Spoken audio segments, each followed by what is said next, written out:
Estoy aquí con Patricia Rosas Lopategui, que se dedica a rescatar mujeres escritoras.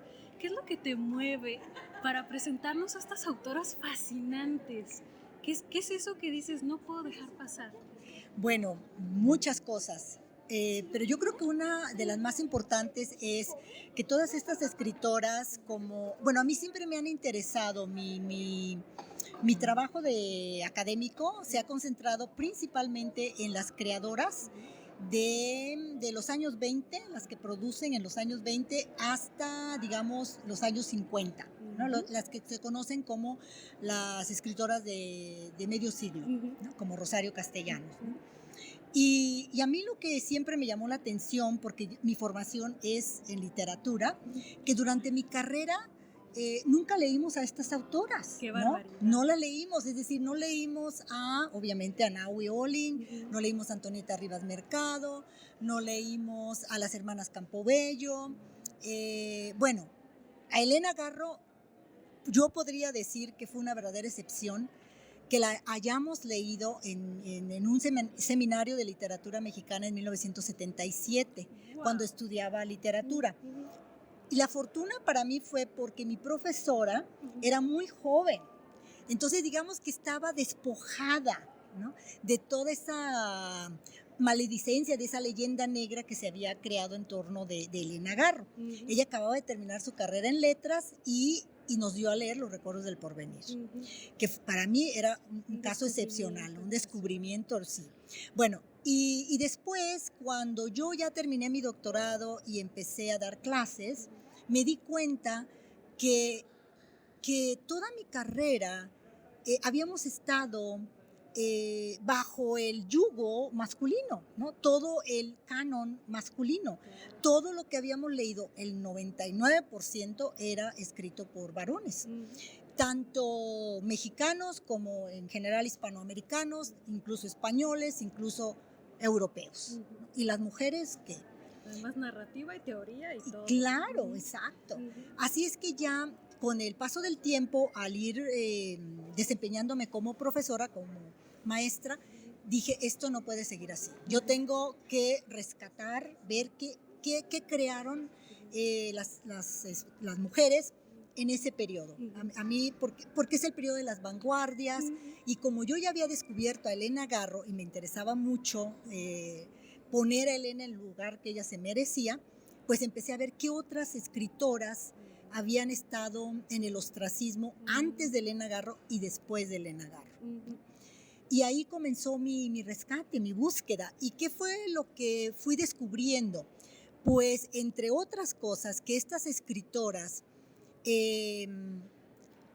algunas de ellas tenían una autoestima baja, porque aunque escribían, y escritoras de gran talento, como Guadalupe Dueñas, como Amparo Dávila, como Inés Arredondo, las hermanas Campobello, pero aquí voy a hablar de Nelly Campobello, que fue la que se dedicó también a la escritura, porque su hermana Gloria se dedicó a la danza. Es decir, sí escribían y publicaron, pero consideraban su obra menor, ¿no? Es decir, siempre en ellas había una timidez, una inseguridad. Incluso en otra gran creadora nuestra, Josefina Vicens, ¿no? Y entonces esto me llamó mucho la atención, y los guiños que ellas me daban aparecían en entrevistas que ellas habían concedido y que me revelaban esa inseguridad. Mi obra realmente es valiosa, aunque me haya publicado el Fondo de Cultura, tendrá, por ejemplo, en el caso de Guadalupe Dueñas, que su primer libro se lo publica el Fondo de Cultura en 1958, ¿no? Realmente, es decir, hay siempre esa ambigüedad, porque la sociedad patriarcal es tan poderosa y la propaganda es tan arrolladora en contra de la creatividad femenina, que ¿cuál era el común denominador? ¿Qué era lo que tú escuchabas constantemente entre los círculos masculinos? escribes muy bien, escribes como hombre, ¿no? Entonces, ¿qué te indica esa frase? Escribes muy bien, escribes como hombre. Que ellos marcan la pauta. Claro, claro, exactamente. Y tú, como mujer, no tienes la capacidad intelectual de escribir como mujer, ¿no? Y que eso sigue pasando, Pati, porque te Sí, decía, sí. Este temor de ser bueno, ya ni siquiera publicada, pero de hacer valer tu voz, todavía está con una reticencia terrible desde nosotras mismas. Exactamente, exacto. ¿Por qué tenemos esta idea del escritor Dios? Sí. Esta idea del escritor Dios, obviamente, la crearon los hombres, ¿no? Porque los hombres son tan machistas, tan autoritarios, tan ególatras, ¿no? Narcisistas, que crean esta aura, han creado esta aura por los siglos y los siglos, desde hace milenios, han creado esta aura de que el escritor, el creador, es un ser supernatural, es intocable, ¿no? Está más allá de lo terrenal, porque su capacidad creativa los pone en un pedestal. Lo cual es totalmente falso, ¿no? Porque los escritores son seres humanos y como seres humanos son muy imperfectos. Y esto es lo que yo creo que también las corrientes feministas han venido a deconstruir, ¿no? El creador es un ser humano con muchos defectos y con muchos patrones de conducta sumamente nefastos, dañinos, no solamente en contra, vamos a decir, de la mujer, sino en contra de ellos mismos, ¿no? Y bueno, entonces hemos ido deconstruyendo esa imagen, pero lamentablemente todavía muchos hombres y mujeres no se atreven a escribir porque creen que tienen que estar en ese pedestal, en el que exacto. Me hablabas, por ejemplo, de Elena Garro, que ella, con toda esta fuerza que tenía, con todo este talento que tenía, se sentía incapaz, se sentía muy poquita cosa al lado de Octavio, claro, de Octavio Paz, porque Octavio, como lo mencionó su sobrino Paco Guerrero, quien conoció muy bien la dinámica del matrimonio desde su infancia, su adolescencia, su juventud, Octavio era un ser sumamente ególatra, sumamente narcisista. Aquí era, en ese matrimonio, en esa relación, era yo, primero yo, después yo, y cuarta y quinta vez yo siempre yo, ¿no? Entonces, esa dinámica, y luego Elena, es que el carácter de Elena también era un carácter, al mismo tiempo que tenemos esta Elena aguerrida, combatiente, fuerte, tenemos a una Elena, no hay que olvidar el contexto en el que Elena nace y vivió, porque ella creció, fue educada bajo todos los preceptos cristiano-católicos. Su papá profesaba el catolicismo, pues su mamá también, ¿no? Pero principalmente el papá. Yo creo que el papá es una figura muy importante en la formación idiosincrática de Elena Garro. Entonces, tiene toda esa formación, ¿no? De que la mujer... Qué lucha tan terrible. Imagínate, de que Quiero, la mujer... pero no puedo, pero... Al casarte, ya tus proyectos que tenías antes de casarte, porque Elena tuvo muchos proyectos artísticos antes de casarse con Paz, ya esos proyectos se quedan truncos. Claro, ya exacto, tu rol como mujer ahora es seguir a tu marido, a donde tu marido vaya, y fungir como esposa y madre, y servir a tu marido. Y Elena siguió esa dinámica, ese patrón, porque fue el patrón con el que ella fue educada. Es el patrón de la sociedad mexicana patriarcal y que sigue existiendo. Y que afortunadamente y aún con todo logró todo lo que logró. Exacto. Y es justamente lo que nos impresiona y celebramos. Exacto. ¿Qué consejo le darías a las mujeres que van empezando a escribir? Que escriban, que no permitan que nadie ni nada las detenga, porque todas tenemos una voz, todas tenemos algo que decir. Y aquí voy a citar una frase que me gusta mucho de Guadalupe Dueñas. Guadalupe Dueñas dijo en una ocasión que cualquier persona, si toma la pluma y escribe, es un escritor o una escritora. Y es cierto, y no hay más que decir, y punto. Y lo dijo nada menos que Guadalupe Dueñas, otra autora nuestra que también me he dedicado a rescatar, a recopilar su obra.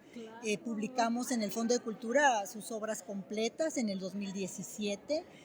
Una autora que no solamente escribió cuento, porque se cree que nada más escribió cuento, escribió poesía, también fue promotora cultural.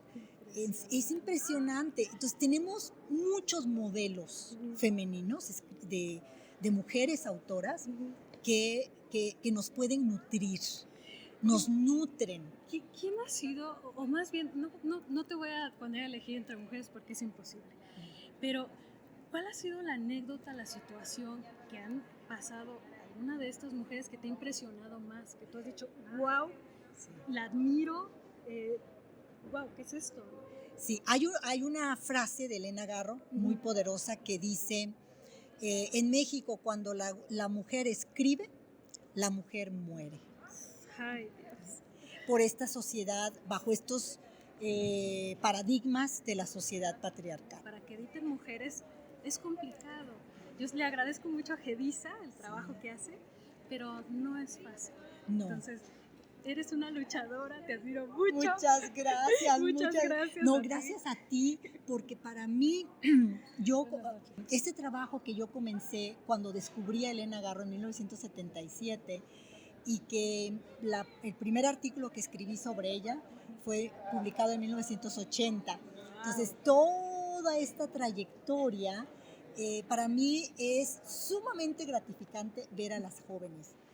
También a los chicos, a los jóvenes, pero sobre todo a las mujeres, ¿no? Porque las mujeres hemos estado oprimidas o hemos vivido. Han dicho que no podemos. Claro. Y es un trabajo diario, el decir sí puedo y aquí estoy. Exacto, porque nuestra lucha es una lucha que si los jóvenes tienen que combatir, no sé, al 10%, nosotras al 100%, ¿no? Por la desigualdad de género que todavía hay. Así es, y qué bueno que lo podamos poner sobre la mesa. Exacto, y continuemos con la lucha. Por supuesto, es un gusto ver a las jóvenes escribiendo, explorando su identidad, hablando de todo lo que les sucede, de todo lo que les molesta.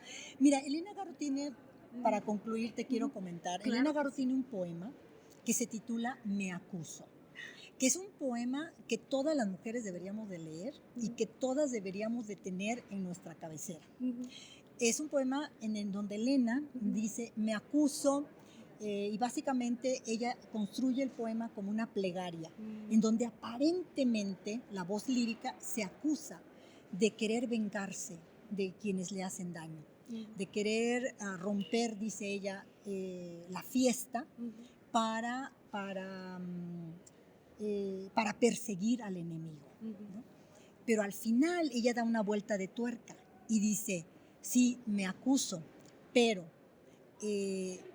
yo ante todo me amo a mí misma, ¿no? Entonces Elena en ese poema da una vuelta de tuerca y nos dice, sí, somos seres humanos, tenemos derecho a sentir sed de venganza en contra de alguien que nos hace daño. Tenemos derecho a no levantar el puente de plata, ella lo dice en el poema, porque hay una frase, ¿no?, que dice, al enemigo que huye, puente de plata, es decir, déjalo huir. Ella dice, no levanto el puente de plata, no lo dejo huir, voy a perseguirlo, porque me ha hecho daño, me ha destruido. Es decir, ella rebate la idea de que las mujeres debemos de estar calladas y no... tenemos que ponerle otra mejilla, ¿verdad? Exactamente. ¿Qué es eso? Entonces ella dice, yo ante todo me amo a mí misma y por lo tanto voy a defender mi integridad. Entonces, aparentemente se acusa, pero no es cierto. Te está diciendo, despierta, Claro. despertemos. Claro, ¿no? y está diciendo, y estoy despierta. Y estoy despierta. Y aquí hago una conexión con otra gran creadora nuestra, que lamentablemente no nos dejó más legado porque murió muy joven, se suicidó, como sabemos, Antonieta Rivas Mercado. Antonieta Rivas Mercado, en su famoso artículo muy breve, que también es un ensayo que todos debemos de tener de cabecera, que se llama La Mujer Mexicana. Y ahí Antonieta dice, ya es tiempo de decirle a la mujer que le han estado dando cloroformo, Ay, ¿no? Dios. Que nos tienen adormecidas con todos estos preceptos machistas, patriarcales, de que la mujer debe de ser buena, obediente, sumisa, asexuada. Basta, es cloroformo, dice Antonieta. Qué hermoso. Fíjate, estas mujeres nuestras, ¿y por qué no la estamos leyendo todos los días? Porque estamos perdiendo el tiempo. Exactamente. Tenemos grandes creadoras que nos van abriendo, que nos han abierto el camino y que si queremos nos los pueden seguir abriendo. A mí me lo han abierto y estoy por eso muy agradecida con ellas y ando rescatándolas aquí, allá y acullá, ¿no? Cuantas veces pueda.